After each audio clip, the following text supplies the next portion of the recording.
다시 한번 설명을 드릴 테니까 그렇게 좀 양해 부탁드리겠습니다. 오늘 강의는 영등포 재개발재건축센터 업무 추진의 구성, 조합자료 Q&A인데 일단은 센터는 보시는 바와 같이 구청장님께서 저희 역할은 재개발 재건축에 대해 여러분들이 많이 들으셨잖아요. 그리고 영등포 지역 워낙 재개발 재건축 옛날부터 진행됐던 부분들인데 많이 이제 잘 추진이 안 되다 보니까 잘 추진될 수 있도록 구청장님께서 전담 상담할 수 있는 그런 센터를 국내 처음으로 개소하셨다라고 보시면 돼요. 그래서 저희는 행정사법인 민営지원에 저희가 위탁 운영을 하고 있습니다. 그리고 보시는 바와 같이 구성이 되어 있고요. 저희 센터에는 이제 신기록공 주민센터 1층에 저희 민営지원 직원이 2명 상주하고 있기 때문에 언제든지 전화 주시고 홈페이지 상담 신청해 주시면 저희가 워낙 상담이 많아요. 그래서 당일날 꼭 전화 못 드려도 다음 날은 어쨌든 전화 드리니까 그렇게 해주시면 감사하겠습니다. 네, 보시는 바와 같고요.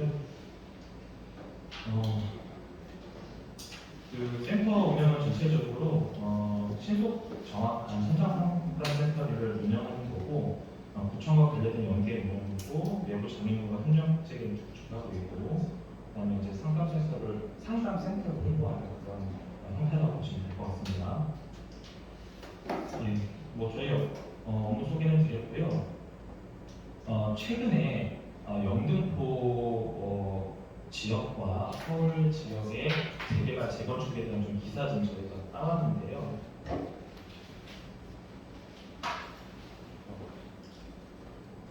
여기 보시면은 지금 영등포구에서 주거정비 관리 방안을 수립하는 용역이 발주되는 걸로 알고 있어요. 그래서 여기서 보시면 저출생 고령화 등 미래 주거 환경 변화에 적극 대응하는 이게 하단입니다.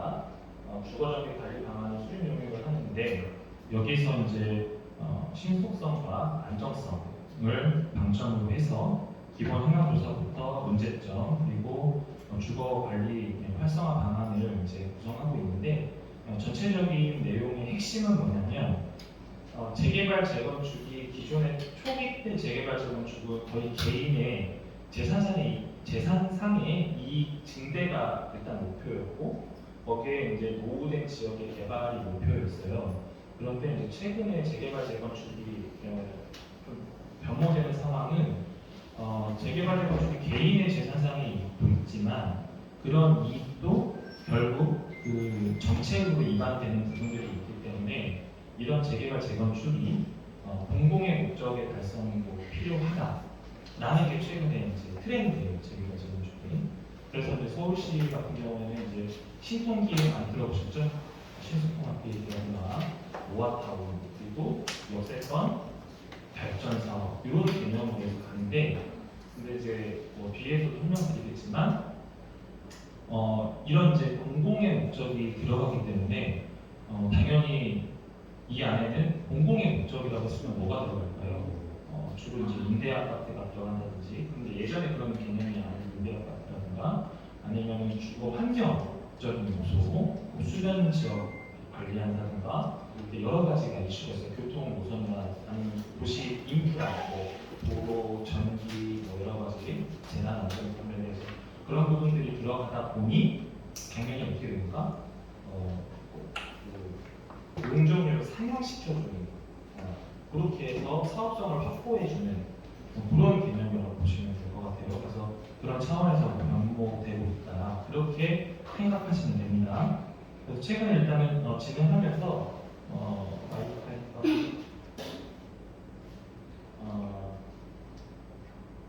영상 봤으면 좋겠는데 일단은 이 내용이 뭐냐면 지금 서울시에 이게 이제 이번 주 기사죠. 공사비 평당 이제 1,000만 원 시대가 됐어요. 코로나 전 때는 평당 보통 이제 그 공사비가 지방은 한 400에서 500선 그리고 서울 경기 쪽으로 넘어왔을 때 한 600에서 700선 평당 건축비가 그런데 코로나 터지고 그다음에 우크라이나 전쟁 터지고 하면서 원자재가 올라가게 되죠. 그러다 보니까 지금 공사비가 평당 1,000만 원 시대가 된 거예요. 그렇죠? 이제 그러면은 어떻게 될까요? 물론 뭐 조합원 입장에서 여러 가지 일장이 일단은 있어요. 그러면 이제 대표적으로 몸에 확 와닿는 게 분담금입니다. 그렇죠? 공사비가 올라가면 분담금이 올라가죠. 하지만 공사비가 올라갔을 때 아파트가 나중에 이제 어쨌든 조합원만 들어가는 아파트가 아니라 대부분 아파트를 생각하시면 되는데 아파트가 아니라 그 일반 분양도 조합원 분양 말고 일반 분양도 있잖아요. 일반 분양 좀 제가 천천히 말씀드릴게요. 일반 분양도 있으니까 일반 분양가가 상향되면 또 어떻게 됩니까? 그러니까 이익이 상승이 되죠. 그러면 또 그거에 대해서 뭐 제품이나 뭐 여러 가지 이제 부분들이 있는데 어쨌든 그 뉴스 기반으로 해서 지금 공사비가 평당 10만 원 시대까지 올랐다.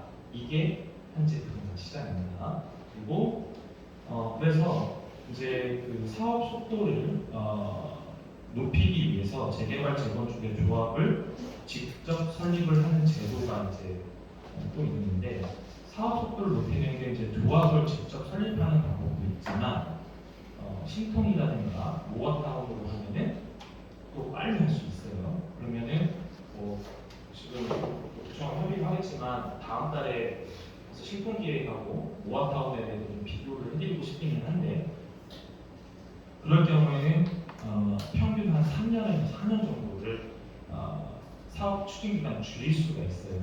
혹시 지난달이나 지지난달에 여기 강의할 때 오셨던 분들 계신가요? 오셨었죠? 통상적으로 그 재개발 재건축이 9년에서 정도, 9년에서 10년 정도 걸려요. 정상적으로 간다고 하면. 근데 조합이 설립이 안 되고 설립이 있어도 문제가 되면은 뭐 10년 더 가는 경우도 있는데 평균 9년에서 10년 정도가 재개발 재건축 설립 기간으로 보면 3, 4년이 줄어드는 거는 굉장히 빨리 진행되는 거기 때문에 그런 부분도 있고 그다음에 이제 그 조합 직접 설립 제도를 해서 기존에 이제 그 추진위를 구성하지 않고 다이렉트로 조합법이 설립되는 그런 부분들 이런 부분들을 또 이제 서울시에서 지원해 주는데 여기 보면 요거 보시면 될 것 같아요. 이 그림이 핵심인데 잘 안 보이실까봐 말씀드리면 장점은 정비 기간을 2, 3년 정도 단축할 수가 있어요. 왜냐하면 추진위원회에서 조합 설립하는 게 거의 1년 가까이 걸려요. 1년 가까이. 그리고 추진위 구성에 이제 구성하면 이제 운영비가 발생하잖아요. 이게 어떻게 되면 법상으로 추진위가 구성됐을 때는 신고를 하고 추진위에서 사용된 비용을 누가 인수인계를 하죠? 조합에서 하고, 그죠? 그리고 지자체로부터 이제 전문 용역업체 선정 운영비를 지원받는데 실질적으로는 뭐 지원이라는 개념보다도 이제 신청서를 내면은 이제 설계를 이제 뜨거나 이제 이런 형태거든요. 그리고 이제 단점은 재개발 동의율, 그러니까 동의율 대비 높은 동의율을 확보를 해야 되는 거예요.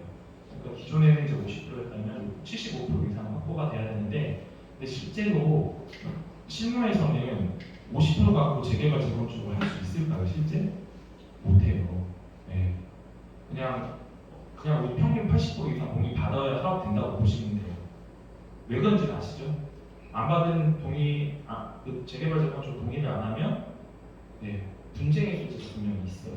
그렇기 때문에 실제로 실무에서는 한 80% 정도 이상 받아놔야지 이제 좀 할만하다. 그래도 이슈가 있기 때문에. 그리고 조합 설립 과정에서 주민 간 갈등이 장기화가 되는데 2년 이상이면 지연료라고 하면 2년 이상일 경우 추진이 승리하고 의무를 체결된다. 그러니까 결과론적으로 조합을 다이렉트로 가다 보니까 누군가는 전문적 전담해서 이 업무를 추진하다 보니까 그 안에서 입공하게 형성이 될 수밖에 없기 때문에 물론 깨끗하게 잘 진행되면 상관없지만 여러 가지 이슈가 있는 그런 부분들이 있다는 보시면 되는 거고 지자체 특정업체 추천을 위해서 일부 업체 독식 가능성이 있다 이렇게 보시면 될 것 같고요. 서울 개포 경남 무성 3차 현대아파트 일자는 통합재건축으로 최고 50층으로 탈바꿈이 된다는 얘기인데 이게 결과론적으로 뭐냐면 통합재건축으로 가면은 그거에 대한 이제 어드밴티지를 준다는 거예요. 그러니까 지금 우리 영등포 안에서도 같은 그 부지 안에 아파트가 분할되어 있는데 또 거기에 다 재정비 구역으로 지정이 된 곳들이 좀 많거든요. 근데 그런 부분들도 고민을 해야 되는데 왜 합쳐지지 않냐면 각자 이해관계가 있기 때문에 그렇죠? 근데 그런 부분들이 있기 때문에 이렇게 좀 잘 됐다는 사례가 아니라 이런 통합재건축으로 가면은 이점이 좀 있다 이렇게 보시면 됩니다. 그리고 이제 신통기획 재개발 정비계획 위반 동의율 66%에서 이제 50%가 많아졌는데 일단 신통기획의 기본 방법은 지자체, 그다음 관할구청, 그리고 조합이 같이 해서 하는 사업이에요. 그러니까 서로 이제 많이 좀뭐 의견도 내야 되는 부분들이 있기 때문에 그런 부분들을 좀 완화하겠다 이 정도만 알고 계시고 다음 달 기회가 되면 신통기획하고 모아텀에 대해서 아카데미 형태로 안내드리겠습니다. 네. 그리고 이제 뭐 서울 중공업지역 용적률을 250%에서 400% 상향하는 걸 이제 발의했다. 그래서 이제 중공업 지역이 가장 이제 큰 문제인데 여세권 쪽이 중공업 지역이 많다 보니까 그런 경우는 이제 임대주택을 포함시키면은 400%까지 상향을 시켜주겠다라는 게 발의를 했다는 내용입니다. 네, 이 정도가 현재 최근에 좀 핫한 사항입니다. 네. 그리고 이제 추진위원회 구성부터 시작할 건데요. 제가 봤을 때는 4시, 5시까지는 5시 정도에는 끝날 것 같아요. 그러니까 그렇게 보시고 궁금한 거 있으시면 문의주시면 되겠습니다. 일단은 그 도정법에 따르면 제31조 1항에 따라서 빨간색 줄만 보시면 되는데 제16조에 따른 정비구역을 지정 도시 후 다음 각 호의 사항에 따라서 토지 및 소유자 과반수의 동의를 받아 조합 설립을 위한 추진위원회를 구성하게 되어 있습니다. 그래서 조합 설립을 하려면 어떻게 해요? 추진위 단계가 필요한 거예요. 근데 직접 조합 설립 제도로 가면은 추진위가 필요 없다고 말씀드렸죠. 근데 대부분 직접 추진하기가 만만치 않기 때문에 보통 추진위원회를 구성을 합니다. 그래서 사실 이제 추진위원회에 구성된 추진위원들, 그러니까 추진위원장, 그다음에 추진위원들이 사실상 조합 설립이 되면 그분들이 조합장을 하고 임원이 됩니다. 네, 그게 어쨌든 법상은 그렇게 돼 있다는 부분이고요. 추진위원회 구성을 보시면 위원장을 포함한 5인 이상의 위원으로 구성하고 위원장 임과 감사를 두어야 하고요. 그리고 이제 위원 수는 소유자의 10분의 1, 토지 등 소유자입니다. 그러니까 조합원 수라고 보통 보시면 돼요. 조합원 수의 10분의 1 이상이 이제 위원이 되는 거고, 그다음에 그 인구, 건축물 토지 이용, 정비 기반 시설 지정, 환경 등을 현황을 확인하게 되고요. 그리고 이제 이때 운영 규정안을 이제 작성을 해서 사실 이제 운영 규정도 있지만 추후에 이제 정관 작업까지 사전에 해두게 됩니다. 그래서 추진위원회에서 나중에 이제 임시총회를 열면서 조합 이제 임시총회가 되는 거거든요. 조합 인가받기 위한. 그러면 그때 추진위원회가 작성돼서 임시총회 때 나눠주는 책자 안에 조합 정관이 있고 선거관리 규정이 있고 보수 규정, 뭐 임원 규정, 뭐 인사 규정 이런 것들이 들어가게 됩니다. 그래서 그때 여러분들이 좀 잘 내용을 보셔야 되는데 대부분 안 보시죠. 그냥 동의하고 끝나다가 나중에 조합 설립된다는 문제가 발생되면 어떻게 된 거냐 할 때 이미 여러분이 자료를 받아보셨습니다. 그리고 이제 동의서를 진도하게 되고요. 1분의 1 이상 정도 진도하게 되고, 그다음에 추진위원회 승인 신청을 해야 됩니다. 승인 신청을 하게 되면은 이제 승인이 되면은 위원장하고 위원회 조성원 등 증명서를 제출하면은 추진위원회가 공식적으로 구성됩니다. 추진위원회 기능을 보면요, 정비사업 전문 관리업자를 선정을 할 수가 있습니다. 그런데 임의로 선정이 안 돼요. 그냥 마음대로 선정할 수는 없고요. 그리고 대략적인 정비사업 시행계획서를 작성을 하고 조합 설립 인가를 받기 위한 준비를 하고 그 밖에 조합 설립 추진을 위해서 필요한 업무로서 대통령으로 정하는 업무를 하는데 이제 여기서 문제예요. 추진위원회가 여기 보시면 정비사업 시행계획서나 조합 설립 인가를 받기 위한 준비 업무, 그다음에 조합 설립인가 신청을 할 때 이런 서류 작업을 할 수 있을까요? 없을까요? 없어요. 실질적으로 대부분 없어요.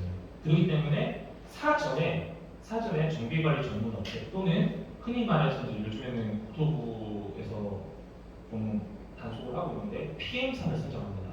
그러면 사실 이 추진위원회 단계에서 비용이 없잖아요, 그죠? 비용이 없지 않습니까? 그러면 저 업체들이 비용 안 받고 할까요? 안 받고 해요. 처음에 안 받아요. 안 받고 조합원과 설립명 자기네 업체를 선정해주는 조건으로 하게 됩니다. 그러면 결국 그 비용이 다 어떻게 됩니까? 조합에 녹아납니다. 그런데 제가 말씀드린 이 비용은 누구 돈이죠? 조합원들 돈입니다. 네, 그런 거기 때문에 관심을 많이 가지셔야 돼요. 이때 추진의 구성을 잘 해놔야 조합으로 잘 넘어갑니다. 그래서 사실은 이거는 제 개인적인 생각인데 제가 타 지역도 마찬가지로 강의를 해달라고 하면은 추진위원회와 조합의 임원들은 분리돼야 된다고 저는 개인적으로 생각해요. 네. 왜냐하면 추진위원회 단계에서 이 일을 다 처리해 놓으면 조합하고 연결이 되기 때문에 저는 개인적으로 분리됐으면 하는데 그게 쉽지 않은 부분이니까 그렇게 이해하시면 되고 어쨌든 여기 계시는 대부분들이 조합원이잖아요, 그렇죠? 조합의 조합장도 조합원이에요. 그러면 추진위원 단계부터 관심을 많이 가지셔야 돼요. 난 모르니까 알아서 하겠지 이렇게 하시면 안 됩니다. 그래서 추진위원회 운영 규정을 작성하고 토지 등 소유자의 동의서 진구, 그리고 창립총회를 개최하고 조합 전반 초안을 작성하게 되어 있습니다. 그래서 추진위원회에서 운영 규정에 따라 이제 운영을 하고요. 운영 규정도 그냥 임의로 만들면 안 돼요. 그리고 토지 등 소유자는 운영에 필요한 정비를 운영 규정에 정하는 바에 따라 납부해야 되는데 이게 이제 좀 관심을 가져야 될 게 예산을 쓰잖아요. 그럼 우리 어떻게 합니까? 내 돈은 내가 알아서 쓰면 되잖아요. 그죠? 내 돈이잖아요. 맞지 않습니까? 그런데 이건 누구 돈이라고 했죠? 조합원들의 돈이에요. 그러면 추진에 분명 경비가 필요해요. 왜냐하면 추진위원장이나 추진위원들이나 이 사람들 활동을 할 때 그냥 할 수는 없잖아요. 봉사활동은 아니니까. 그리고 여러 가지 사업 계획서도 작성해야 되고 서류 구성해야 되고 필요에 따른 동의서 진구를 할 때 진구위원은 보통 OS 위원이라고 하는데 그 사람들을 써야지 동의서를 받을 거 아니에요. 맨날 못하니까. 그러면 이 예산을 어떻게 해야 됩니까? 향후 조합원이 될 부분들한테 동의를 받아야 돼요. 우리가 예산을 어떻게 구성할지. 예를 들어서 이럴 수 있어요. 추진위원장이 내가 대출해서 이 비용을 차용을 주겠다. 추진위원장 대신에 이걸 조합 설립을 해달라 하면 이거를 내 맘대로 하면 될까요? 안 될까요? 안 돼요. 승인 받고 해야 돼요. 그렇죠? 지출은 할 수 있어요. 지출 승인은 내가 못하잖아요. 근데 차용 승인을 해줘야 돼요. 누군가에게 어디서 돈을 받고 있기 때문에 대출을 받든지 아니면은 역세권 개발 사업하는 것처럼 홈페이지 만들어서 조합원들한테 후원을 받아요. 후원을 받았다가 나중에 그 돈을 운영하고 조합 설립이 돼서 이제 허브 자금이나 이런 것들이 들어오면 다시 페이백 해주는 그런 건데 사실은 후원 문제가 제일 좋긴 해요. 근데 아쉽게도 절대 내로는 안 되는 거죠. 그게 안 되기 때문에 그러니까 추진위원장 개인 돈을 차용한다거나 아니면은 그러면 안 되지만 외부 기관이나 업체로부터 돈을 미리 받아요. 그리고 그 돈을 쓰고 그 업체가 선정해요. 물론 다 나쁘다는 건 아닙니다. 잘 쓰면 상관없는데 그러니까 투명하게 써야 되는 그거를 여러분들이 관리 감독을 하셔야 된다. 이렇게 보시면 되는 거고요. 이게 결국 어떻게 되냐? 모든 업무나 총회부가 이거를 누가 승계한다? 조합이 포괄승계를 하게 되어 있습니다. 그렇기 때문에 꼭 기억하시고요. 추진위원회 사유인비를 기재한 회계 정보나 관련 서류를 조합 인가료를 30일 이내에 인수인계, 그러니까 인계를 해줘야 되는 거예요.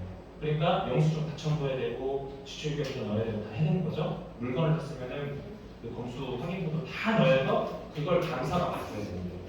그렇죠? 그러니까 감사도 맘대로 뽑으면 안 되는 거죠. 여기까지는 어려운 거 없으시죠? 네. 혹시 여기까지 어려운 거 있으신가요? 아직은 없으시죠? 네, 있으시면 손 들고 말씀해 주십시오. 그래서 추진위원회 운영규정 같은 경우에는 추진위원회 이제 선 방법하고 변경, 그리고 위원회 관리와 의무, 그리고 업무 범위, 운영 방법, 운영 경비 납부, 운영 자금의 차이 이런 거죠. 차이. 그리고 그 밖에 추진위원회 운영에 필요한 사항으로 대통령을 정하는 사항으로 하고 있습니다. 그리고 추진위원회가 수행하는 이제 업무의 내용이 비용 부담을 추가하는 것이나 원리 의무에 이제 변동이 발생시키는 것에 대해서는 아래 사항을 이제 참고하게 되어 있는데요. 그 토지 등 소유자 과반수 또는 추진의 구성에 동의한 토지 그 소유자의 3분의 2 이상 동의가 있어야 되는데 운영 규정을 작성하거나 정비 사업 시행할 범위가 예를 들어 확대될 수도 있고요. 축소도 될 수도 있어요. 그러니까 추진위원 단계에서 확대가 되면 조합원 수가 늘어나겠죠. 그죠? 근데 축소되면 조합원 수가 줄어들겠죠. 그런데 이제 뒤에 물어보겠지만 조합이 구성됐을 때 조합원을 늘릴 수 있을까요? 없죠. 없습니다. 근데 늘릴 수 있는 방법이 한 가지 딱 있어요. 어디죠? 지역주택 조합. 일반 우리 그 조합이라고 하면 토지 주하고 건물주예요. 그죠? 정비구역에 구성되어 있네요. 근데 지역주택 조합은 외부 조합원으로 받을 수가 있어요. 대신에 뭐 조합이 되고 투자 비용 받는 거 이해가시죠? 근데 지역주택 조합은 주택법에 근거를 하기 때문에 제가 전에 처음 설명했지만 그러니까 우리가 흔히 말하는 지금 이제 도정법이 있고 도시 정비법이 있고 빈지법이 있고 주택법이 있어요. 조합은 생각해 다 설립할 수 있거든요. 그런데 어쨌든 도정법이나 빈지법 같은 경우는 법이 보장해주는 범위 안에서 사업을 그러니까 정비구역을 일반대로 할 수 있지만 주택조합 같은 경우에는 본인들이 원해서 하는 거예요. 본인들이 원해서. 그러니까 언제든지 깨질 수 있어요. 깨질 수 있어요. 그리고 우리 지금 이 주민센터 인근에 주택조합 문제가 돼가지고 저희한테 계속 상담 들어오고 있는데 너무 힘듭니다. 개인적인 상담이 많아서. 그렇기 때문에 여러 가지 벽의 차이는 좀 있다 보시면 되는 거예요. 네. 여기까지 이해가시죠? 이제 조합 설립 들어갑니다. 여기에 제가 이제 이렇게 표현을 해놨거든요. 여기 노란색으로 빨간 표시를 해놨죠.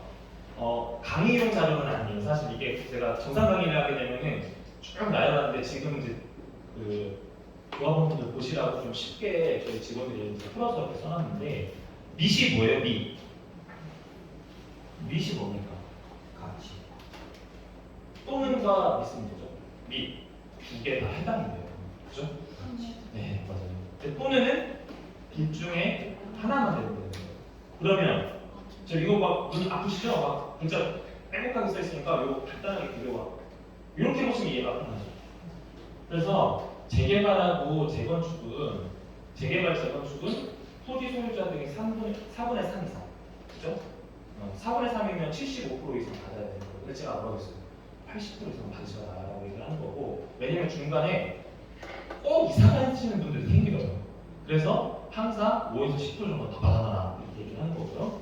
그리고 이제 토지 면적의 2분의 1 이상, 여기는 공동주택은 4분의 3, 그다음에 주택단지 외 포함시는 3분의 2, 가로주택은 8분의 10, 이거 5분의 3이라고 5분의 4라고 해도 되는데 80% 이상이죠. 여기 3분의 1, 이거는 재건축인데 요거 보시면 되는 거고 어렵게 보실 필요 없고. 근데 재개발하고 재건축은 다르죠? 그죠? 재개발은 뭐예요? 상업지역이나 주택지역이나 이런 데 흔히 말해서 재건축은 뭐였죠? 아파트. 예전엔 다 됐는데 지금 아파트나 재건축이 돼요. 그래서 재건축 같은 경우에 큰 차이점이 내가 동의를 안 했으면 어떻게 돼요? 현금청산 대상이 되는 거예요. 이해가죠? 그죠? 여기서는 현금청산을 하든 안 하든 조합원은 들어가는데 재건축 같은 경우는 내가 동의 안 하면 난 조합원은 빠져버리는 거예요. 그죠? 그렇게 이해하시고 준비하시면 될 것 같고요. 그리고 가로주택 정비 사업 같은 경우에는 요게 이제 그 소규모 정비법이 소위 말해서 이제 빈집법이거든요. 근데 이게 또 해당도 많이 되실 거예요. 왜냐하면 소규모 정비 사업을 하기에는 너무 수익률이 안 나와서 소규모 정비 사업 구역을 묶어서 가로주택으로 갈 수가 있거든요. 그러니까 그런 것도 좀 참고하시면 될 것 같아요. 그래서 조합원의 자격은 정비구역 지정 시에 재개발 같아요. 정비구역 지정 시에 모두 조합원이 되는 거고 재건축은 동의자나 조합원이 되는 거라는 부분 보시면 될 것 같고요.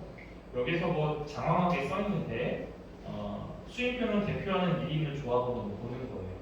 그러니까 예를 들어서 지분 쪼개기를 하지 않아요. 그죠? 한 집에 지분 쪼개기를 했어요. 그러면 두 표인가요? 그죠? 한 표예요. 근데 최근에 대법원 판례가 하나 나왔어요. 예를 들어서 세대 구성원이 동일할 경우에, 그러니까 예를 들어서 이제 이렇게 가족이에요. 할머니, 어머니, 이모, 아들. 근데 저희가 그 지역 내 집을 다 갖고 있어요. 이거 몇 표예요? 4개? 세대 수가 틀리면은 원래는 4개인데 네. 분쟁 국면에 터지면은 한 세대로 보이게 있어요. 대법원 판례 나와요. 이번에 나왔어요. 그래서 왜 이 얘기가 나오냐면 재개발 재건축에 대해서 부동산 투자하시는 분이죠. 그래서 여기 사는 거예요. 했는데 한 세대로 인정해 버리니까 부흥된 거죠. 그래서 그게 최근에 판례로 나왔습니다. 그래서 그거는 제가 준비를 할까 하다가 여기다 대면 복잡할 것 같아서 다음번에 언제 다음 달은 아니고 한번 제가 재개발 재건축에 대해서 부동산 부정하고 표현을 했지만 투자나 뭐 이런 부분들에 있어서 그런 게 기회가 있으면 한번 해드릴게요. 그래서 그렇게 보시면 되고 토지 또는 건축물 소유권이나 지상권이 수인의 공유에 속하는데 수인의 토지 있는 소유자가 1세대에 속하는데 조합선 이거 다 필요 없고요. 그냥 한 세대라고 보시면 돼요. 그런데 좀 이제 기회가 하면 좀 바뀌겠지만 얼마 전까지는 예를 들어서 이제 어머니고 제가 아들인데 저는 지분이 없었다가 조합에 뭔가 하려고 지분 쪼개기를 하죠. 그래서 제가 10%를 갖고서 조합장이 되는 경우도 있어요. 실제. 네. 그런데 지금은 이제 그게 안 바뀌었어요. 그런 문제에서 뒤에 좀 나온 내용이 나오는데 어쨌든 그냥 한 표라고 보시면 돼요. 동일 세대면 아셨죠? 내용 이거 읽으면 어려우니까요. 그냥 한 세대 한 표 이렇게 되는 거죠. 그래서 이제 투기가열지구가 이제 조합장을 인가하고 관리처분 계획인데 이 내용은 큰 의미는 없을 것 같고요. 이걸 좀 보시면 될 것 같아요. 그 규제 지역이 해제가 돼가지고 2023년 1월 2일자에 이제 1월 5일부터 효력이 있었는데 투기가열지구 조정 지역 해제에서 영등포가 들어가 있죠. 영등포 들어가 있고 보시면 되는 거고 재건축 재개발 사업 중에 자유로운 조합원 지위 연구가 가능하고 그다음에 재건축 조합원의 다물권자 분양주택수 완화되고 그다음에 분양권 및 유축권 재당첨 제한 5년이 해제가 되는데 이제 이게 여러 가지 이제 이유가 있는데 부동산 경기가 계속 이제 너무 안 좋기도 하잖아요. 그런 부분들 때문에 어쨌든 그 경제 보육 정책 중에 하나로 규제 지역을 해제를 했습니다. 근데 아직까지는 이제 조정 지역은 강남, 서초, 송파, 용산 여기는 아시겠지만 좀 어려울 것 같고요. 그래서 그 조합원의 권리를 보면 주택 등의 분양 청구권이 있고요, 총회 추적권이 있고, 발언권, 의결권 있고, 임원 및 대의원 선출 이건 다 아시죠? 분양할 수 있는 권한 딱지가 있고요. 그리고 총회니까 내가 조합원이니까 위원이죠. 대의원은 아니어도 조합원이니까 표도 행사할 수 있는 거예요. 대한민국 국민 대통령 선거하는 것처럼. 그리고 발언권이 있고요. 의결권이 있어요. 이거 안 지켜주면 안 돼요. 그리고 임원 및 대의원 선출 및 피선거권 등이 있는데 근데 우리 대부분 조합원들이 뭐만 행사하시죠? 분양 청구권을 열심히 행사하세요. 총회 서명결에서 보내고 나가. 발언권? 난 몰라요 하고 안 해. 선출권? 그냥 주변에 추천해주는 도장책 바빠요. 이게 현실이에요. 그런데 여러분들 어떻게 해야 된다? 최소한 우리 영등포 국민들은 이거 다 행사해야 된다. 하다못해 남들 괜히 내가 괜히 얘기해서 뭐해 하지만 아까 뭐라고 했어요? 추진위원회 단계부터 특히 비용 선정하는 부분, 그러니까 비용 쓰는 부분, 그러니까 예산 잡고 비용 쓰는 부분, 두 번째 업체 선정하는 부분에 대해서는 이거 다 행사하셔야 돼요. 아셨죠? 그냥 뒤처지고 있으면 안 돼요. 그래서 이제 조합원 내면은 부가금, 청산금, 지연 손실금 납부 의무, 관계 경영, 조합 규약, 총회 이거 지연 손실금 많이 들었죠? 최근에 뉴스 나왔죠? 어디에요? 어디? 사랑의 교회 때문에 매월 10억씩 지금 조합원들 비용 내면은 뭐가 올라가요? 분양금이 올라가요. 근데 그런 경우가 굉장히 많아요. 그래서 여러분들이 뭘 잘해야 위에 권리 행사를 잘해야 이런 부분이 이게 다 좀 좋지 않은 얘기거든요. 어쨌든 줄여야 돼요. 그리고 최근에 트렌드가 뭐냐면 조합원들이 부가금이나 청산금을 할 때 그 보통 재개발 재건축을 하게 되면 공과금 납부하는 것도 굉장히 많아요. 물론 이제 뭐 지역은 좀 다르지만 학교 부지 뭐 전용한다거나 뭐 여러 가지 뭐 전신주로 옮긴다거나 이런 것들이 있는데 이것저것 다 귀찮으니까 그게 그 시공 비용들이 다 떨어져 버거든요. 근데 사실 예를 들어 전신주로 옮기는 건 누구 문제인가요? 내연의 건가요? 하수 배가 부수이는 거, 나 때문에 그런 건가요? 예를 들어 재개발 재건축에서 국가 정책 지원이 되면 이거는 사실 공공기관에서 부담해야 될 것들이 많거든요. 한전이든지 어디든지. 근데 그냥 뭘 일단 그냥 공사 시행하고 왜 귀찮으니까. 근데 이런 것들을 최근에 이 재개발 재건축을 한쪽에서 특히 이제 많이 건전하게 하는 쪽에서는 이런 그 부가금을 줄일 수 있는 방법들을 찾아내고 있어요. 그래서 이제 일부 진행하고 있거든요. 그래서 제가 오늘 그 저희 대전 본점에서 올라올 때 이쪽 업무를 하시는 이제 박사님이 계셔서 이제 도시공학 전공하셨는데 그런 분들이 계셔서 그런 분들이 이제 자문을 하고 이제 그런 상황인데 어쨌든 이것도 이제 그런 방법 중에 하나라서 그런 부분에 대해 좀 관심을 가지셔라 보시면 되고요. 그리고 제일 중요한 게 조합 규약.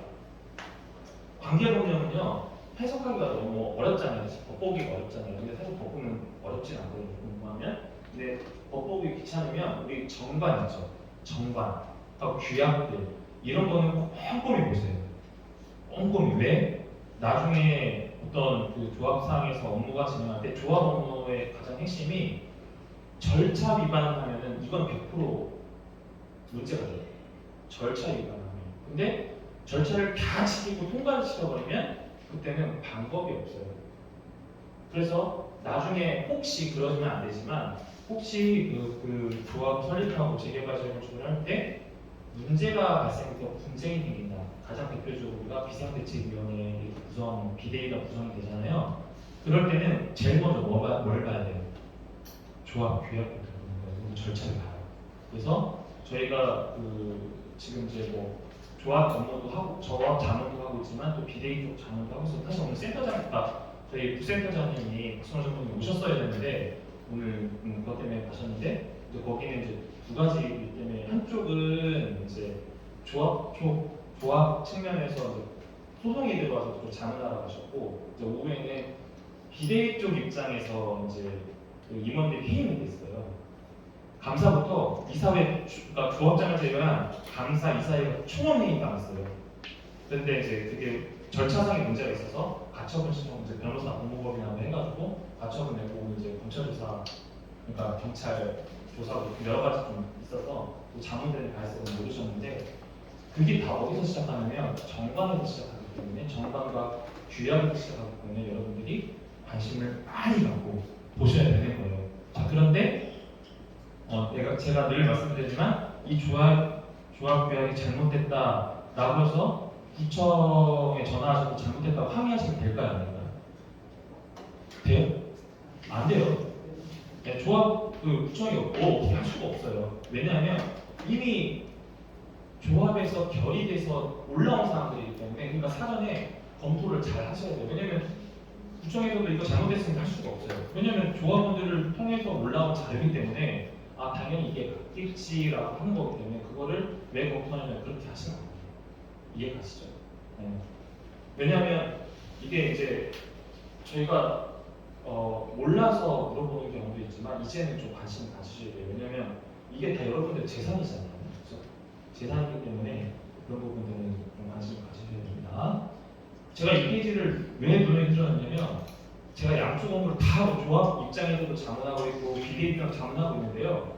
결국 이거 조합원들이 이거 안 하고 이거 관심 없고 하다 보니까 문제가 되는 거니까 몇 번 강조드립니다. 그러면 이제 조합원의 이제 임원은요, 통상적으로 조합장과 이사와 감사를 이제 임원이라고 흔히 지칭해요. 그래서 조합장은 이제 조합 대표고 총괄하고 대의원회의 의장의 역할을 하고 사실 이제 조합장의 권한이 막강하죠. 그래서 조합장 잘 뽑으셔야 되는 거고요. 그리고 이제 이사도 마찬가지로 제가 오늘 말씀드리지만 조합장, 이사, 감사 다 뽑아야 돼요. 네, 그래서 이런 부분들 좀 고려하시면 되는 거고. 제가 질문이 하나 있습니다. 네. 저 조합장이라는 분이 겸직을 할 수 있으니까 예를 들어서 뭐 무슨 관직에 있으면 물론 안 되겠지만 무슨 사업하는 큰 회사의 뭐 임원이라든가 그게 아니면은 뭐 예를 들어 변호사라든가 그런 거를 겸직을 할 수 있는지 조합장이. 일단은 기본적으로 이렇게 보시면 돼요. 조합장이 조합으로 돈을 받느냐, 월급이 나가느냐, 나간다는 거예요. 나가면은 네. 법인이 되는 거예요. 조합법인의 이제 대표고 급여가 나간다는 건 상근직이잖아요. 상근직이죠. 네. 그러면 기본적으로 투잡을 하면 될까요? 안 될까요? 안 되는 게 기본적으로 깔고 가세요. 할 수는 있어요. 누가 할 수 있는지 말씀드릴게요. 이렇게 보시면 되는 거고.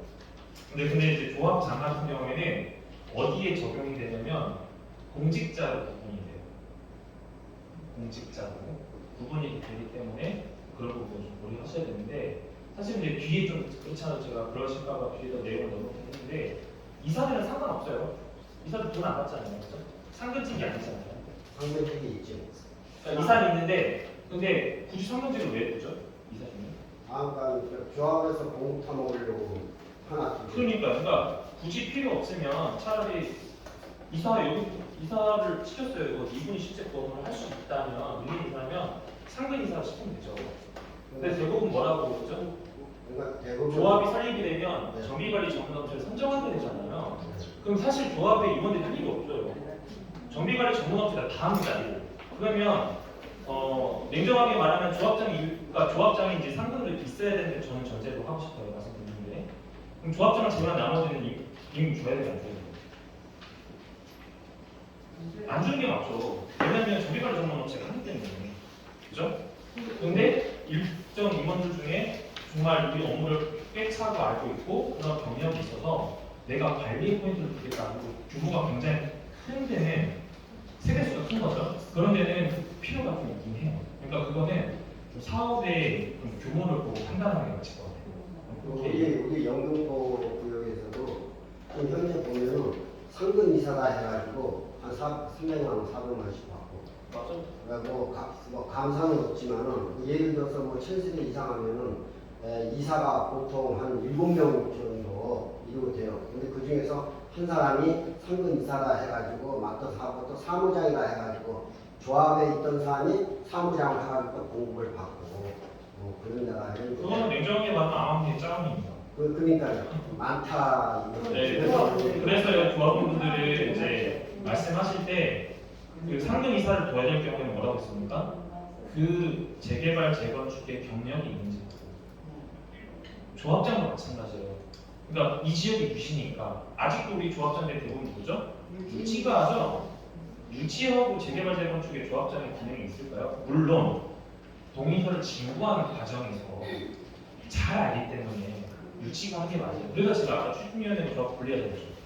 왜 그랬을까요? 추진위원회 때는 시키면 돼요. 그런 분들 해서 나중에 급여 주면 돼요. 조합 설립 때만 고생했으니까 그럼 줘야 되잖아요. 일하는데 일 안 주면 일단 말이 안 되는 거잖아요. 그런데 조합장과 상근 이사는 상근직은 경력 보시면 돼요. 근데 어떻게 안 보죠? 누가 안 가? 조합원들이 안 해. 그래서 문제가 되는 겁니다. 그래서 보시면 되고 감사는 그 역할을 하실 수 있게 해야 되는 거고요. 조합원의 이제 임원수는 조합장은 한 명이고, 그다음에 이사회는 이제 3인 이상, 100인 추가시면 5인 이상이 되는 거고요. 감사는 1에서 3명 이내로 이제 정관으로 정하게 돼 있고, 임기는 이제 10년 이하의 범위에서 정관을 이제 대의원 같은 경우에는 그냥 조합원의 10% 정도 보시면 돼요. 대의원. 그래서 그렇게 이해하시고 뽑을 때 잘 뽑아야 돼요. 이해 가세요? 잘 뽑으셔야 된다고요. 네, 저기서 이 연임이라고 있죠. 네. 교수님 연임이 되는 거고 또 연임 말고 다시 쟤는 못하니까는 저걸 갈아가지고 네. 다시 주고 매년 이제 총회를 하잖아요. 네, 해야 총회 때 그 발의를 해야 돼요. 대의원이 발의를 하든지 조합원이 발의를 하든지 발의를 해야 돼요. 문제가 있으면. 그래서 모 지역 같은 경우에는 이제 한 2조짜리 정도 그 사업비가 2조가 좀 넘는 사업장이 있었는데 이번에 조합장이 잘렸습니다. 총. 못하면 잘라요. 그런데 웃긴 건 바지를 세워놨어요. 그러니까 그런 부분들이 누구의 역할이냐면 조합 원의 역할인데 그러니까 내가 모르니까요. 그러니까 이제는 어떻게 해야 돼요? 여러분들은 센터로 전화하세요. 그죠? 바로 전화 못 받는다고 하더라도 짜증내지 마시고 전화 주시면 저희가 안내드릴 테니까 그렇게 보시면 돼요. 그러니까 결론은 뭐예요? 백날 얘기하고 오늘 제일 중요한 건 이거 잘하세요. 절차는요 정해져 있고요. 그리고 서류 검토는 구청에 잘 해주세요. 네, 이거 잘하세요. 이거. 관심 갖고 제발 좀. 이렇게 말하고 가면 또 똑같이 해서 와가지고 하시는 분들 많거든요. 그런데 교수님, 저희는 잘하려고 그러는데 그거 워낙 조합장이나 이사나 이런데 저희는 짜증나고 진짜 힘들어요. 네, 이제 그래서 사실은 이제 그러면 그 다음에 그럼 너희 하지 마. 그럼 마냥 늦으면 너희들 이자 다 나가. 그러면 다른 조합원들은 진짜 모르는 조합원들이 너무 많아가지고 에이 그냥 빨리 하면 했어. 우리 돈 엄청 써. 빨리. 그러니까 그럴 때 선생님 그러니까 센터로 전화 주세요. 센터로 서류 오면 갖고 오세요. 안 되면 사진 찍어서 보내주세요. 그러면 저희가 받을 때 주겠죠. 그러니까 저희가 사실 오늘 뭐 출중년의 설립, 조합 설립 부분은 그냥 냉정하게 여러분이 직접 설립하는 건 어려워요. 어렵습니다. 그건 실제 있고요. 하지만 이런 내용을 최소한 아셔야지 대응되는 거잖아요. 그러니까 어떻게 이제 우리 영수증은요 센터 갖고 오시면 돼요. 조합이 모르죠. 아니면 조합이 이런 소리가 안 맞아요. 이렇게 주시면 돼요. 이해 가시죠? 네. 네, 넘어가겠습니다. 여기 나옵니다. 조합원 임원의 업무 대행이 있는데요. 이건 대통령령으로 정하는 요건이 있어요. 그래서 이제 저는 행정사고 보니까 행정사고 해놓고 여러분들 대부분 어떻게 알고 있죠? 변호사들이 이용을 많이 하는 거예요. 있잖아요. 변호사, 공인회계사, 공무사, 세무사, 건축사, 도시계획 분야 갖고 있는 기술사, 건축사, 행정부가 이 대신 임원 대신 업무를 할 수가 있습니다. 이해 가시죠? 그래서 언제 보통 들어가냐면 그 조합장의 비위행위가 발생됐을 때 조합장이 해임이 되잖아요. 그러면 조합장이 해임되는 동안 사업은 진행되는 거 아닙니까? 어쨌든 그러면 그때 보통 대신해서 가는 경우가 있고요. 그러면 이제 이런 아까 이제 이번에 이제 타항에 대해서는 하는데 주로 이제 의사결정을 할 때 많이 들어가게 돼요. 그렇게 이해하시면 되고 이런 일이 벌어지면 안 되겠죠. 사실은. 이런 일이 벌어지면 안 되겠죠. 이렇게 하시면 안 돼요. 여기까지 오면 안 되고 할 수 있다. 대행을 업무 대행을 할 수 있다. 이렇게 보시면 돼요. 그래서 조합 그 임원의 업무 대행은 이제 조합 임원이 상임, 해임 이렇게 말고 공백 기간들이 있잖아요. 그럴 때도 불가피하게 했을 때 이런들은 6개월 이상 성인되지 아니하는 경우 이렇게 해서 저희가 할 수 있고 과반수 출석과 과반수 이거 중요해요. 조합원의 과반수 출석과 출석 과반수의 동의 이게 무슨 얘기예요? 100명이 있어. 총에 몇 명이 출석? 60. 과반수니까 51명. 과반수니까 100명. 과반수가 51명인데 이 출석이 두 종류죠. 직접 출석하는 방법과 서면결에서 미임장을 주는 경우 있죠. 그죠? 그래서 그렇게 해서 과반수 출석과 출석 조합원의 과반수 동의. 그죠? 근데 최근에 실제 상황입니다. 최근에 제가 아까 그랬죠? 조합장이 감사와 이사를 다 해야하는데 거기에 실수했어요. 거기도 이제 처음에 작업을 하려고 여기가 단서조가 나왔는데 그 임원의 힘은 조합 그 과반수 출석의 3분의 이상이 동의를 받게 합니다. 그죠? 그것 때문에 계산될 거니까 안 맞은 거예요. 근데 가결시켜버렸어요. 근데 너무 답답한 거는 그때 행사 대행을 변호사가 사임했어요. 그런데 가결시켰어요. 그럼 어떻게 되는 거예요? 절차상 위반이죠? 난리 났습니다. 그래서 가처분하고 지금 거기에 적금이 나겠어요. 저희 실제적 센터장님.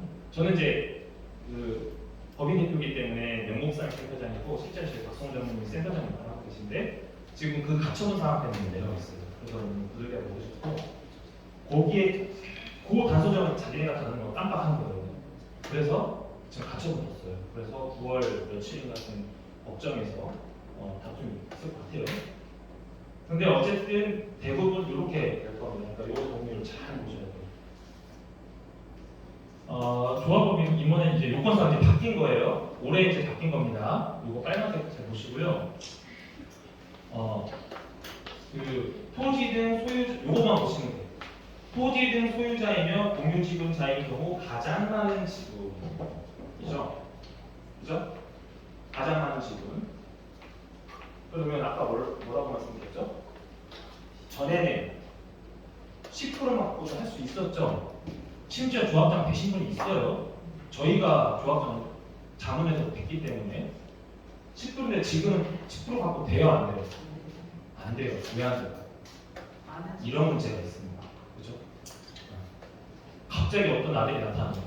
조합원이 아니면 어머니 그걸 받아가지고 이제 대의원 하고 뭐 이사회 하면서 활동을 하기 시작합니다. 그런 게 생겼다. 뭐라고요? 그러니까 결과론적으로 최대 지분자예요. 결론은 그죠? 그렇게 기억하시면 돼요. 공유 지분은 그리고 조합 임원 결정사를 강화가 되는데 지방자치단체의 지방의회 의원 또는 그 배우자 시켜준 비속은 해당 지자체 조합원 임원이 될 수 있어요, 없어요? 없어요. 그리고 총회 소집 요구 시 본인 확인 절차, 요구자 본인지 여부를 확인하는 규정이 부재했는데 지금 어떻게 돼요? 조합원 또는 대의원의 요구로 총회 소집 시 소집 요구자가 본인인지를 확인하도록 한다는데 여기서 좀 약간 이게 좀 애매하긴 해요. 확인하도록 한다는 건 뭐예요? 확인한다예요. 확인하시면, 그러니까 확인을 하는데 확인하는 방법이 뭐냐요? 확인하는 방법이 뭐예요? 그러니까 본인을 확인하는 방법이 뭐예요? 신분증과 주민등록 등초본과 조합원 명부에 있는지 여부를 확인하는 거잖아요. 그죠? 자, 근데 반대로 말씀드릴게요. 오면은 갖고 오잖아요.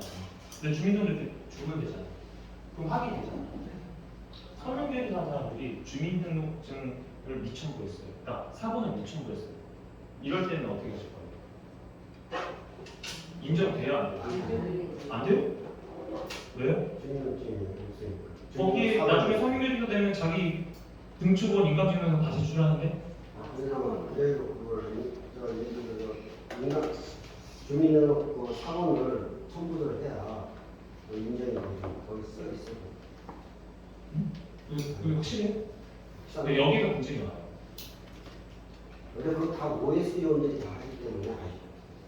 근데 이게 이제 향후에는 좀 적용만 될 건데 주민등록증 사본을 미첨부해도 인정을 해줘야 돼요. 왜냐면 뭐가 들어가?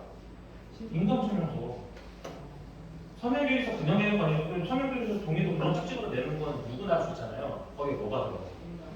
인감증명서와 주민등록 등초본이 무조건 첨부하게 돼 있어요. 그러면 맞아요, 안 맞아요? 내가 뗄 수 있어 그거를? 못 떼잖아요. 근데 여기에서 이걸 갖고서 이제 그 총회 때 장난치는 경우가 좀 있는데 이거는 아마 좀 더 제가 알고 있기로는 강화된 걸로 알고 있거든요. 그러니까 정확하게 말하면 말씀하신 대로 앞으로는 주민등록증을 복사를 해서 제출하는 게 맞긴 하죠. 근데 지금은 그렇게 안 해도 문제도 전혀 없어 보입니다. 시공자 선정 총회 시 직접 출석 그리고 요건 시공자 선정을 위한 총회의 경우 조합원의 과반수, 시공자 선정 취소의 경우는 조합원 100분의 20 이상이 직접 출석을 하도록. 그렇죠? 시공사 선정 중요하죠? 시공사 선정. 그것도 어떻게 해야 된다고요? 시공자 선정을 위한 총회의 경우는 조합원의 과반수가 어떻게? 네. 시공자 선정 취소는 10분, 이제 100명 중에 20명, 20% 이하면 된다. 그렇죠? 왜 그럴까? 왜?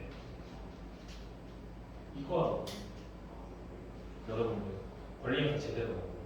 근데 다 어떻게 해? 그동안 어떻게 했어요? 인간이 와요. 그리고 우리 재개발소에서 항상 어르신들이 조합원이죠? 그러니까 어떻게 했어요? 서명결의서 제출해가지고 통과시켰거든요.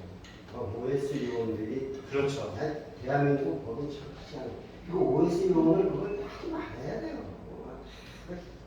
허점이 너무 많습니다. 모이시는 때 어르신들 그냥 바꾸셔가지고 그 찍으세요 다 찍어주고 그 이상한 그 이상한 여자들 와가지고 어르신을 안마해줘가지고 이거 찍으세요. 정말 이게 소리 아닌가. 사실 그래요. 안마해줘가지고 이거 어르신 이거 좋아 이거 찍으면 그냥 찍어서 진행하겠습니다. 네. 그러니까 여러분도 어떻게 해요? 권리 행사 잘 해야 돼요, 안 해야 돼요? 해야 되는데 그래서 이제 조합원의 임원과 이제 선임 회의, 그 조합원 총회 의결을 통해서 무조건 임원들이 아까 그랬죠? 과반수 출석에 과반수 출석한 과반이 돼야지 임원을 해임할 수가 있습니다. 그리고 이제 정관은요 보시는 것 같은 명칭부터 자료 이런 거 조합원 제명, 팔대, 일제, 그 위치군 쭉 이제 그 정확하게 그 조합 정관의 변경을 보면 조합 정관 막상 보면 어렵지 않거든요. 그러니까 한 두 번에서 세 번 읽어보면 눈에 확 들어오죠. 네. 그래서 과반수 그 조합원의 과반수의 찬성으로 시장 조정 인가를 받아야 되는 거고요. 조합원의 3분의 2 이상이 비례상 찬성이 돼야 됩니다. 그리고 경미한 사항은 시장 분수 등에 신고하고 20일 이내 신고 수리하는데 이제 경미한 사항도 좀 애매해요.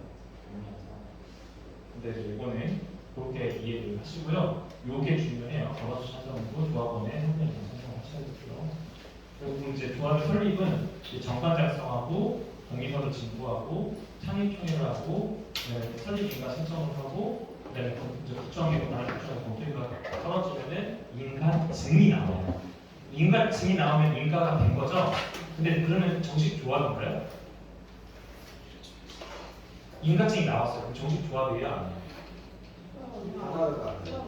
그렇죠. 많이 그러시네요. 우리는 조합 법인입니다. 법인은 뭐죠?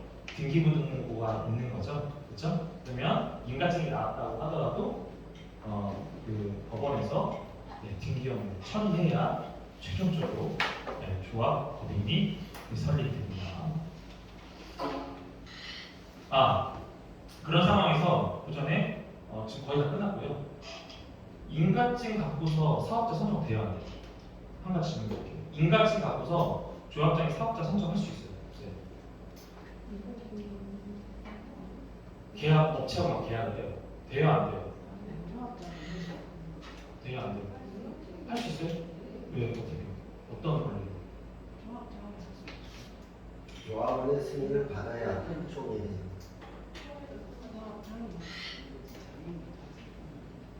업체 선정이나 개별 계약은 할 수가 없죠.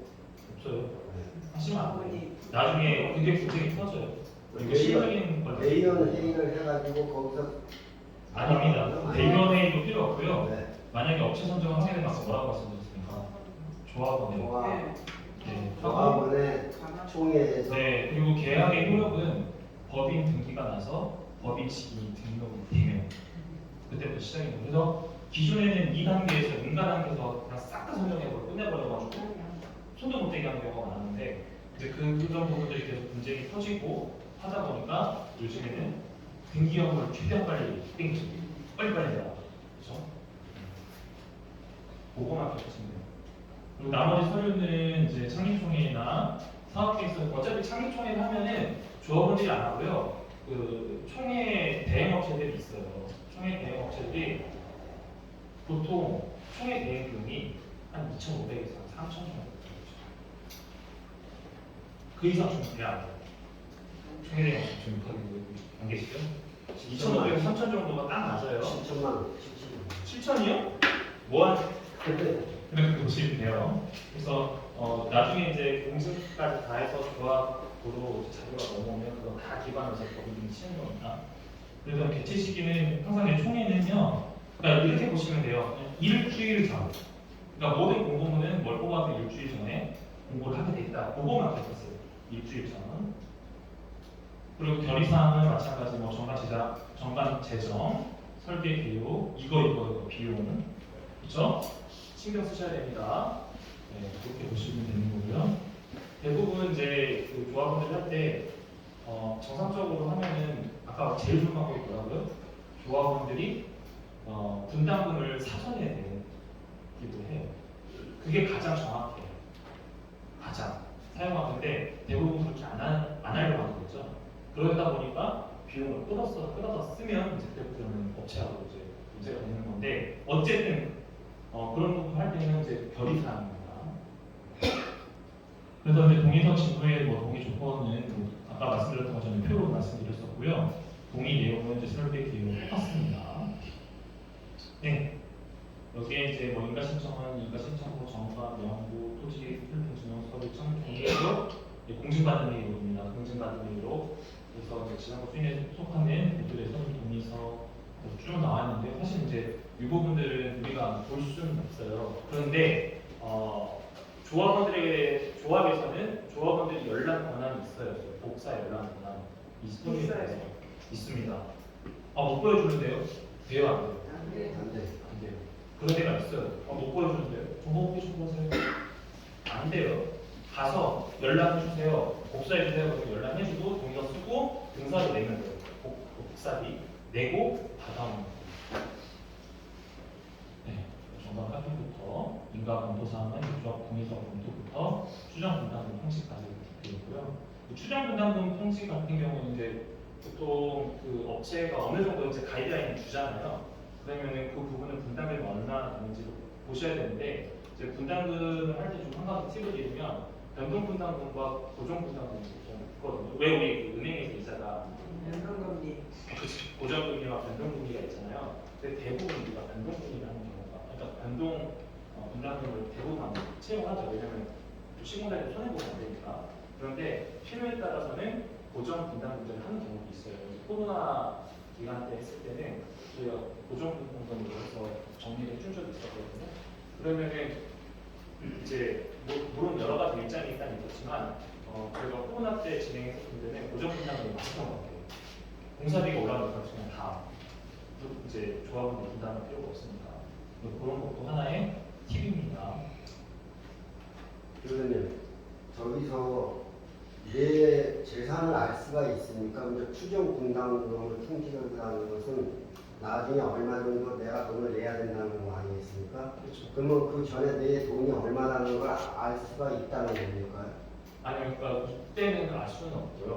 왜냐하면 이제 그 이제 추정 분담금이라는 것은 이게 얼마 내라. 그럼 개인적으로 다 틀릴 텐데. 아니 자기 대략적으로 이제 총괄 분담금이라고 해서 대략적으로 나오는데 근데 이제 여러 여러 가지 볼필요는 있어요. 그러니까 아까 말씀드렸던 대로 자체적으로 뭐 재개발하거나 재건축을 할 경우, 그다음에 통합 재건축을 할 경우, 그러니까 통합 재건축을 하면 예를 들어서 그러니까 아파트 같은 경우에는 본인이 갖고 있는 필지가 그러니까 땅이 있잖아요. 근데 이거를 합쳤을 때 커질 수도 있고 작아질 수도 있고 막 이래요. 이런 부분들이 있는데 그런 부분들은 좀 봐야 되는데 대략적으로 분담금은 나와요. 왜냐면 어쨌든 재산 규모 기반으로 해서 사업 분석을 할 때 보통 저희가 좀 죄송하지만 시세 적용 안 하거든요. 시세 적용 안 해요.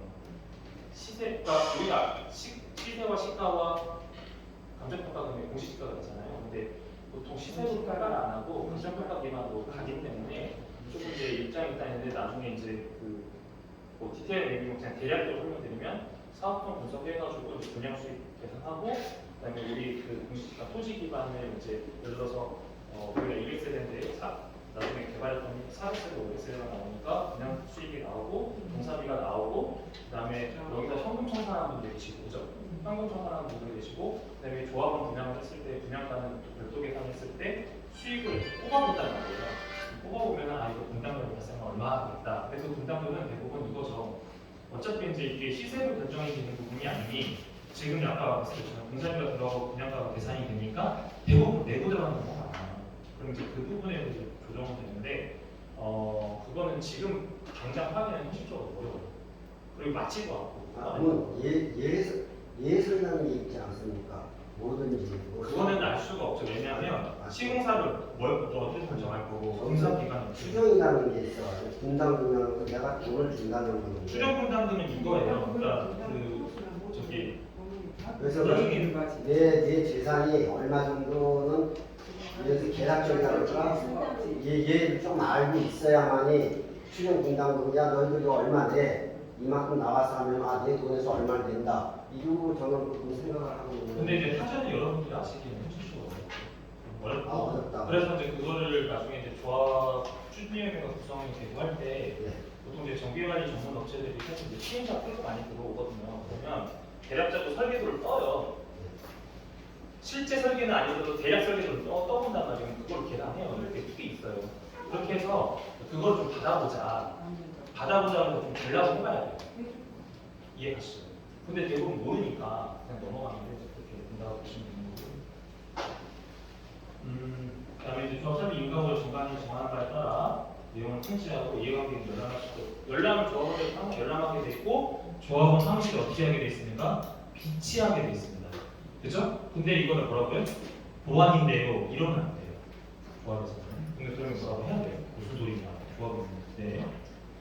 대신 되고 이제 법인 등기는 이거는 어차피 뭐 법무사가 하는 부분이니까 설립 목적이나 조합 원칙, 주택 사무실 나가서 공청 서류 해서 등기 업무하고 이제 그 조합장하고 이사들 이거 이제 인감증명 싹 받아가지고 법인 설립하는 그런 절차들을 가는 거고. 여기 이제 수집 시기에 대해서 이제 조합 설립에서 수집 시기에 대해서 이제 말씀드렸는데 이제 수집 시기는 이제 연 1회 정기총회는 매년 해야 돼요. 정기총회 때 하는 거고요. 그때 만약에 어떤 뭐 조합장에 대한 어떤 뭐 분쟁이 터지거나 뭐 비리 사실이 확인되거나 뭐 여러 가지 뭐 사실이 있으면은 그때 하는 일인 거고. 그다음에 이제 수집 그 홍보는 14일 전에 하고 이제 우편 같은 경우는 이제 7일 있는데 이것보다는 많지는 해요. 예를 들어서 이제 그 좀 약간 그 조합원에 반발심이 많으신 분들한테는 등기 서류를 일부러 늦게 보내는 경우도 있어요. 그래서 이분을 다시 선발하는데 이분한테 뭐 하루 전에 도착하게 하고 근데 나중에 뭐 서류도 나겠다 이렇게 얘기하긴 하거든요. 근데 그거는 뾰족할 수는 없어요. 그러니까 항상 뭐가 공고가 되면은 문자가 오든 뭐 카페가 오든 블로그가 생기든 간에 통보가 와요. 그러면 그러면 7일 뒤에 뭘 뽑게 되면 서류는 나한테 와야지 라고 하고 안 와. 그럼 어떻게 해요? 조합원 전화해요. 서류 왜 안 오는 거야? 이해가시죠? 네, 이렇게 보시면 되고요. 나머지는 뭐 큰 사항 없습니다. 이 자료들은 저희가 필요에 따라서 올려드릴까요? 네. 네, 필요한 부분만 저희가 발췌해서 중요한 부분만 해서 올려드릴게요. 그리고 이제 총회의 그 진행 절차는 이제 접수를 하고요. 투표 형식 교환하고 입장하고 이제 총회 열 때 선관위가 구성이 돼요. 그래서 선관위 이제 구성돼가지고 선관위 위원장이 진행을 하는 거기 때문에 입장하고 뭐 인사말 공가보고 앞에 선정하고 심의하고 투표 게시판을 표결하고 대부분 이거는 이제 미리 다 써오죠. 그렇게 하고 개표선언이 설명 결과를 개봉하고 회의를 하게 되어 있습니다. 네, 이렇게 해서 그 전체적으로 그 조합법이 설립에 대해서 말씀을 드렸고요. 네, 지금 이제 5시 한 15분 정도 됐는데 질문 있으신가요? 질문 있으신 분? 여기에서 하는 건 아니고요. 지주택에서 하는 건데요. 네. 혹시 그 현장적 예매서를 해줬었는데 네. 그거를 뭐 어떤 분은 안 받아도 상관이 없다라고 얘기를 하고 네. 또 어떤 분은 그걸 받아야 된다라고 생각을 하는데 네. 받는 게 맞는 거예요. 받아야죠. 그렇죠? 약장보도 지금 번복하는 판에 약장도 없으면은 기준으로 뭐 어떻게 하시겠다는 거. 근데 안 준다고 할 때는 어떻게 해야 돼요? 내놓으면 그런 거. 나보다 식판에서 안 주고 안 주면은 안 되죠. 그래서 이걸 좀 알아봐야 되는데 지금 어떻게 알아봐요? 줘야 돼요.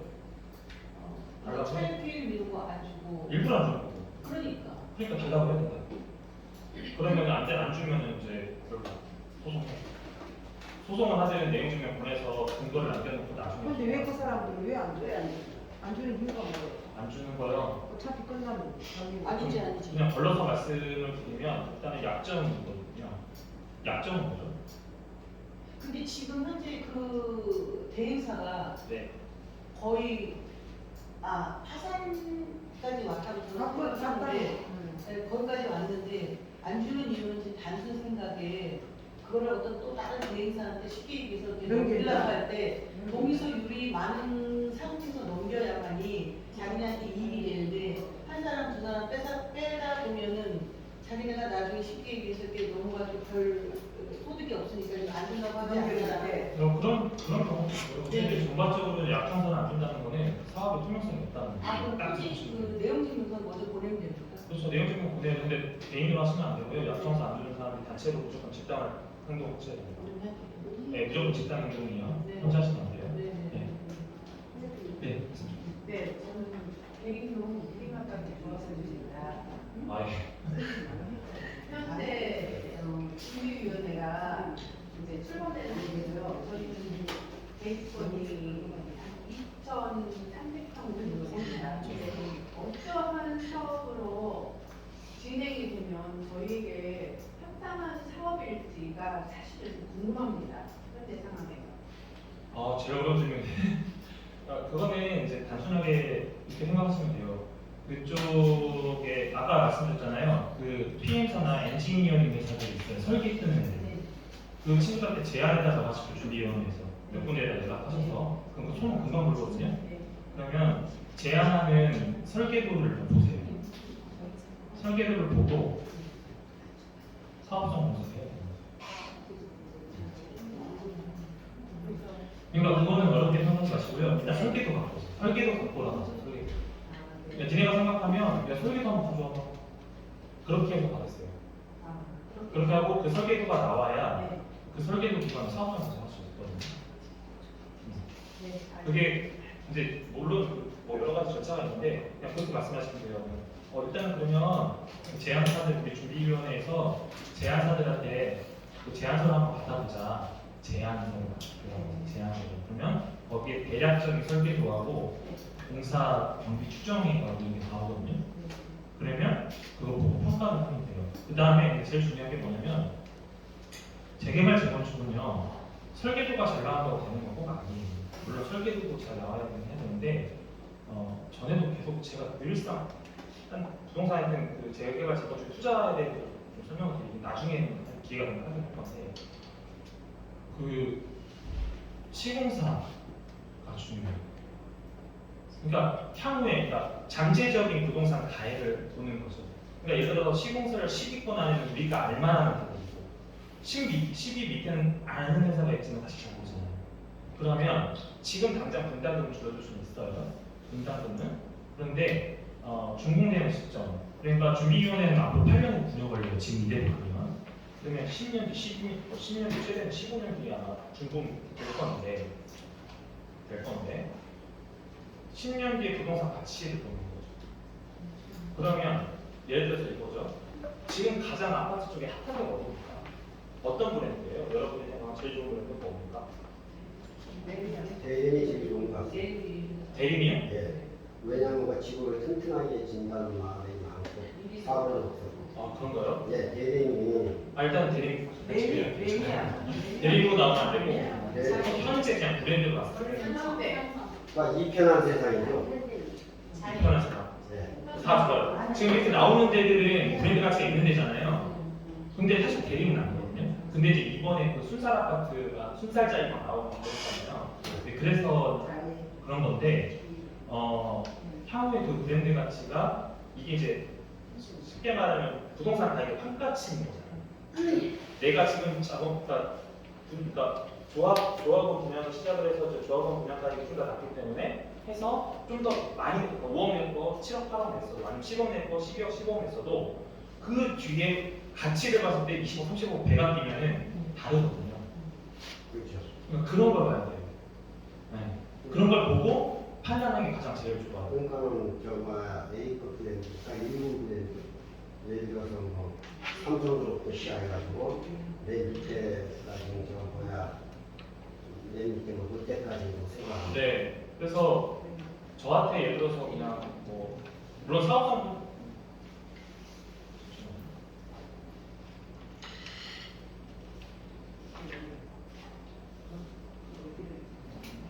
일단 소는 다 일본 브랜드라고 생각하시면 되죠. 서울의 일본 브랜드 잘 알고 갑니다. 아 그래요? 그러니까 여기 보시면 잘하는 아니고 제가 이제 재개발 재건축 사업성 분석이 제 전공이거든요. 근데 뭐 여러 가지 있어요. 뭐 이제 건축 설계를 어떻게 하고 그다음에 이제 그 지역에 가서 출입구가 어디로 들어가고 그 안에 이제 예를 들어 주상복합을 올렸을 때 그래서 뭐 종합 상가를 어디다 올리고 뭐 아파트 형태를 어떻게 하고 막 이런 것들이 되게 많거든요. 그런데 여기 블랙은 없어요. 그냥 좀 인터넷 검색하면 나와요. 이제 돼 있는데 그렇게 되면 이제 설계도 되게 중요하고요. 그러니까 설계도 보고 그다음에 이제 브랜드도 보고요. 그다음에 그때 당시에 이제 감정 평가도 내가 자체적으로 할 수 있거든요. 감정가도 보고 있고요. 그다음에 그때 당시에 부동산 동향도 봐요. 그리고 이제 서울 같은 경우는 이제 역세권 또 개발의 이슈가 많잖아요. 그러면 필요에 따라서는 역세권 통합 개발을 볼 수 있고 통합 재건축도 볼 수가 있거든요. 그러니까 되게 그러니까 지역 광역시 같은 경우에는 좀 그게 딱 떨어지는 것들이 있는데 서울시는 좀 약간 그런 게 없거든요. 그러니까 그럴 경우에는 좀 복합적으로 보는 게 맞는데 그래도 그 와중에 뭐 좀 뭐 쉽게 알려달라 그러면 향후의 미래 가치를 보시는 게 지금 당장은 손해 볼 것 같지만 분담을 안 되니까 당연한 거잖아요, 그죠? 그런데 향후의 미래 가치를 봤을 때의 브랜드를 활용하시는 게 그래도 리스크는 줄일 수 있다. 그러니까 지금 일군 브랜드 아닙니까? 그렇죠. 근데 지금 일부 브랜드들이 공사 잘 안 하려고 하죠. 수익이 안 나오니까. 조합원들이 시공사 선정 전에는 웨이저업을 웨이저 업. 선호를 합니다. 그러니까 근데 이게 막상 이 시공비 입찰 들어가고 뚜껑 열면은 싼 곳, 저렴한 곳을 선택합니다. 왜? 이쪽이 사실 그러니까 그게 이제 조합원들이 생각하는 그 잘못됐다는 게 아니라 조합원들이 생각하는 가치 기준이 어디 있느냐는 거죠. 지금 당장 내가 소금 내는 게 중요한 건지 나중에 그 향후의 가치를 볼 건지 따라 보이는데. 그럼 제가 이거 한번 물어볼게요. 네. 예를 들어서 일군 브랜드를 우리가 선정을 했다, 시공사를. 근데 A라는 시공사는 평당 1,000만 원을 들고, 그 다음에 B라는 시공사는 일군 브랜드인데, 한 거기다 900만 원 넣었다. 그러면 조합원들은 900만 원을 좋아할 거 아닙니까? 그렇죠. 그런데 이 A라는 브랜드 회사보다, 야, 너희들 100만 원어치 더 주는 만큼 우리 조합원들한테 진짜 내장이고 외장이고 무슨 커뮤니티 시설이고 진짜 좋게 잘해달라. 그러면은 그게 1,000만 원 주는 그 회사가 나중에 보면 지금 교수님 말씀대로 보면은 앞으로 미래를 내다보면 그게 더 낫지 않나. 그러니까 향후의 그렇지 가치를 않습니까? 보시는 게 그렇죠. 향후 가치를 보면은. 그래서 내가 한 100만 원 더 주는 것이 그 시공사가 더 우리를 더 잘해줄 수 있다. 이건 그러니까 확률이 높은 거예요. 그 확률이 높죠. 네, 그러니까 그게 맞다는 거 아니에요. 저 미리 말씀드리면 제 말이 맞은 게 아니라, 그러니까 확률이 우리 통계로 우리는 통계를 갖고 얘기를 해야 되잖아요. 그러니까 확률이 높은 거예요. 요즘 브랜드는 앞으로 옛날 이런 그냥 아파트 같지 않고 인자는 진짜 환경이 잘 돼 있어야 되고 주위에 녹지가 잘 돼 있어야 되고 그다음에 커뮤니티 시설이 잘 돼 있어야 되고 아파트라는 것이요. 그다음에 외곽부터 봐도 이건 뭐 진짜 오리지널 대리석이다. 그거에서 진짜 멋있게 요즘 그냥 쭉 올라가지 않아요. 그때 옛날 아파트 같이 이거 하면은 한 가지 팁 드리면요. 네, 건축 재료 좋은 거 쓴다고 하잖아요. 네. 차이 없습니다. 아 그래요. 부동산 나중에 그 가치 측정할 때 대리석하고 대리석 안 쓴다고 차이 날 것 같죠? 인조 대리석 쓰는 데가 있고 차이 없죠. 진짜 자연 대리석 쓰는데 그게 한 5년 10년 되면 그 표시가 나요. 아니 근데 인조하고 그게 아니라요. 부동산에 대해서 시세 조사할 때는 자연산 대리석을 썼느냐 인조 대리석을 썼느냐 아무 상관없습니다. 잘못 알고 계신 거예요. 네, 그냥 결과론적으로 이제 확률상은 브랜드 가치가 얼마나 높으느냐가 제일 중요한 거고요. 또 내 가치가 있어서 뭐 자연환경을 갖출 수 있으면 좋겠다고 생각하시면 그게 중요한 거죠. 근데 이제 그냥 이제 제 입장에서는 되게 세분화를 볼 수밖에 없는데 그냥 이제 똑같은 시선에서 봤을 때는 브랜드 가치가 있는 거를 선호하시는 게 조금 비싸도 맞아요. 그렇죠. 큰 차이가 안 된다면, 뭐 3, 400만 원 차이가 안 된다면, 100만 원 차이가 안 되면, 차라리 그 100만 원 그 회사 보고, 야, 너 그 대신에 더 잘해줘 하면서 그 대신에 낫지 않나. 제가 이거 부정을 말씀드립니다. 네. 혹시 마지막 질문 아니 작년 6월 19일 날 말이죠. 네. 서울시에서 공공재개발 신청을 하면 이제 검사했던 이제 공고가 나왔는데 그 공고사항을 보니까 말이죠. 작년에는 공공재개발을 하더라도 단독으로 시행할 수 있는 학교하고 공동시행할 수 있는 꿀라고 되어 있었는데 금년에는 그 방법이 명시가 안 되는데 그건 그걸 결정하는 겁니까? 이게 공동시행을 하더라도 조합을 공동시행할 수 있느냐? 공공기관 단도 그냥 구분할 건데 작년에 거의 공무 요청해 보니까 말이죠. 금년에는 그 구분이 안 되가 있던데. 제가 그거는 자료를 못 근데 봤는데 6월 19일 날 지금 증문 자료가 있거든요. 네. 이게 우리가 서울시에서 5천 가구 내에서 신청만 하면 이제 그 구청에서 자기가 입안해가지고 제출하겠던 데가 있는데 작년 공모 신청할 때는 단독 시행할 것이냐 공공기관 합동 시행할 것이냐 구분하겠던 철거하겠던 데가 있더라고요. 네. 금년에는 그 날 자체가 없어가지고 공공 시행하더라도 저하고 공동을 할 것이냐 단독을 할 것이냐 결정은 이렇게 보시면 돼요. 그냥 이렇게 그것도 좀 단순하게 좀 생각할게요. 핵심은 공공이잖아요. 그러니까 아까 말씀드린 공공이라는 용어가 앞에 무조건 붙잖아요. 그럼 뭐가 들어간다? 기본적으로 주택은 임대 주택 들어가고요. 또 뭐 들어가요? 지역 그 시에서 원하는 커뮤니티 시설이나 최근에 이제 실버 시설, 뭐 스마트 경로당 이런 것도 많이 들어가거든요. 그 환경 자재 쓰고 하는 거 들어가는데 그럼 대신에 이제 뭐가 좋아져요? 임대주택을 보고 싶거든요. 용적률 상향 시켜주잖아요. 네. 그럼 이제 그걸 보고 판단을 해야 되는 거예요. 그러니까 근데 예전에 이제 임대주택이라고 하는 개념이 임대주택 하면 왠지 제가 말씀드린 건 제 개인적인 생각 아닙니다. 임대주택이 들어온다는 어떻게 해요? 시선이 안 좋죠. 그런데 지금 임대주택은 좀 약간 이제 해외로 바뀌죠. 그냥 쉽게 표현하게 미국은 자기 건물 보유율이 주택 보유율이 높을까요? 대부분 리스일까요? 있으시. 리스죠. 그쵸? 네, 맞아요. 네. 요즘 그 임대주택이 고급형 임대주택이 들어가기 때문에 그 부분을 판단해서 고급형 임대주택으로 들어가는 것도 나쁘지 않다라는 말씀을 주시네요.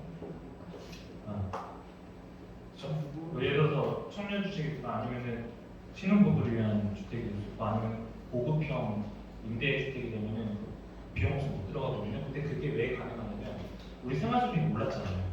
생활 수준이 올랐으면 절세라는 개념이 있거든요. 그러면 절세할 수 있는 방법이 무엇입니까? 일반 회사는 여러 가지 방법이 있는데 개인은 사실은 소비하는 방법밖에 없어요. 그러면 지금 저도 지금 제 자차가 없거든요. 있어. 네, 제 자차가 없어요. 저희 집 자차가 없어요. 지금 개인 보험료가 엄청 나올 거예요. 몇 년 됐어요. 왜 그럴까요? 그렇겠지. 제가 많이 벌어서 그런 개념을 떠나서 절세를 하려면 다 이거 비용 처리를 해야 돼요. 그래서 리스트 아닌 렌탈.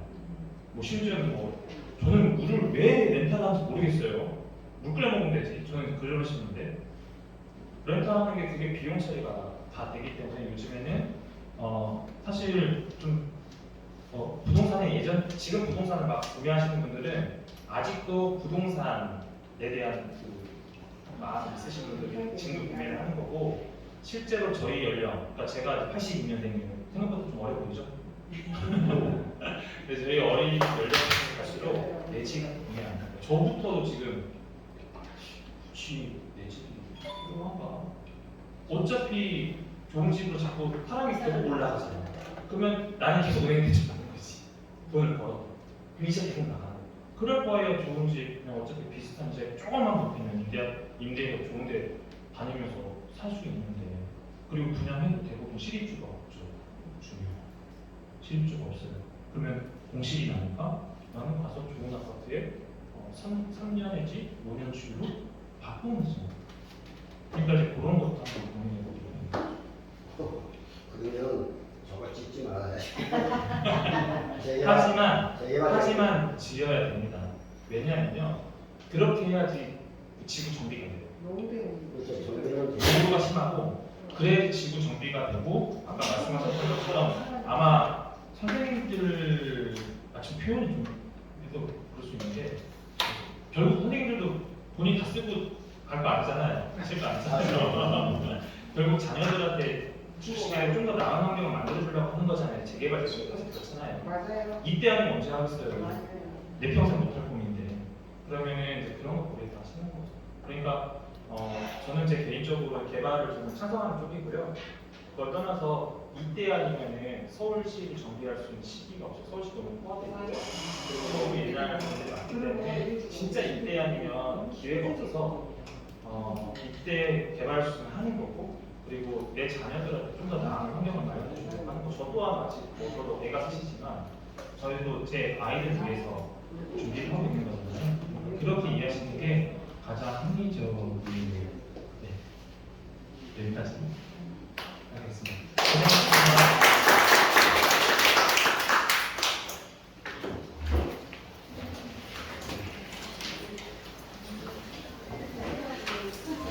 아,